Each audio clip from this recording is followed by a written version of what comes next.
ಶುಭೋದಯ ಎಲ್ರಿಗೂ. ಎಲ್ಲರೂ ಆರಾಮಾಗಿದ್ದೀರಾ ಅಂದ್ಕೊತೀನಿ. ನಾನಿವತ್ತು ನಮ್ಮ ಕರಿಬೇವು ಗಿಡವನ್ನು ತೋರಿಸ್ಕೊಡ್ತೀನಿ. ಆ್ಯಕ್ಚುಲಿ ಇದನ್ನು ಹಾಕಿ ಒಂದು 6 ಮಂತ್ಸ್ ಆಗಿದೆ. ಬಟ್ ಯಾಕೆ ಇಷ್ಟಿದೆ ಅಂದರೆ ಇದು ಇನ್ನೂ ದೊಡ್ಡದಿತ್ತು. ಸೊ ತಂದು ಹಾಕಿದ ದಿನಾನೇ ನಮ್ಮ ಸ್ಯಾಂಡಿ ನೋಡಿ ಪಕ್ಕದಲ್ಲೇ ಕೂತ್ಕೊಂಡಿದ್ದಾನೆ. ನಮ್ಮ ಸ್ಯಾಂಡಿ ಫುಲ್ ಕಡಿದು ಅದನ್ನು ಚಿಕ್ಕ ಮಾಡಿಬಿಟ್ಟಿದ್ದ. ಇದರಲ್ಲೊಂದು 4 ದೊಡ್ಡ ಎಲೆಗಳಿದ್ವು ಅಷ್ಟೇ, ಎಲ್ಲವೂ. ಆಮೇಲೆ ಅದು ಉದುರೋಗ್ತಾ ಇತ್ತು ಮತ್ತು ಬೆಳೀತಾ ಇತ್ತು. ಬಟ್ ಗಿಡ ಮಾತ್ರ ದೊಡ್ಡದಾಗ್ತಾ ಇರಲಿಲ್ಲ. ನಾನು ಇದು ಅಷ್ಟೇ ಇನ್ನು ಬರಲ್ಲ, ಇದು ಹೋಗುತ್ತೆ ಅಂತ ಅಂದ್ಕೊಂಡಿದ್ದೆ. ಇವಾಗ ಒಂದು 1 ಮಂತ್ ಬ್ಯಾಕ್ ಇವಾಗ ಇದು ಮತ್ತೆ ಎಲ್ಲ ಚಿಗುರಿ, ಹೊಸದಾಗಿ ಚಿಗುರಿ ಹೂ ಬಿಟ್ಟಿದೆ.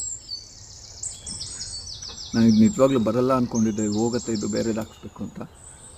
ಬಟ್ ಇವಾಗ ಬಂದಿದೆ ನೋಡಿ. ಇದು ಆ್ಯಕ್ಚುಲಿ ಇದು ತುಂಬ ದೊಡ್ಡದಿತ್ತು, ಇದು ಇನ್ನೂ ಎತ್ತರಕ್ಕಿತ್ತು. ಅದು ನಮ್ಮ ಸ್ಯಾಂಡಿ ಕಡಿದ್ಬಿಟ್ಟು ಚಿಕ್ಕ ಮಾಡಿಬಿಟ್ಟಿದ್ದಾನೆ. ನಾನು ಆಮೇಲೆ ರೀಸೆಂಟಾಗಿ ಇದಕ್ಕೆ ಗೊಬ್ಬರ ಎಲ್ಲ ಹಾಕಿದ್ದೆ. ನೀವು ಇಲ್ಲಿ ನೋಡ್ಬೋದು. ಇವತ್ತು ನಾನು ಇದನ್ನು ಬೆಳಗ್ಗೆ ನೋಟಿಸ್ ಮಾಡಿದೆ, ಒಂದು ಚಿಕ್ಕದಾಗಿ ಒಂದು ಮಶ್ರೂಮ್ ಬಂದಿದೆ ಇಲ್ಲಿ.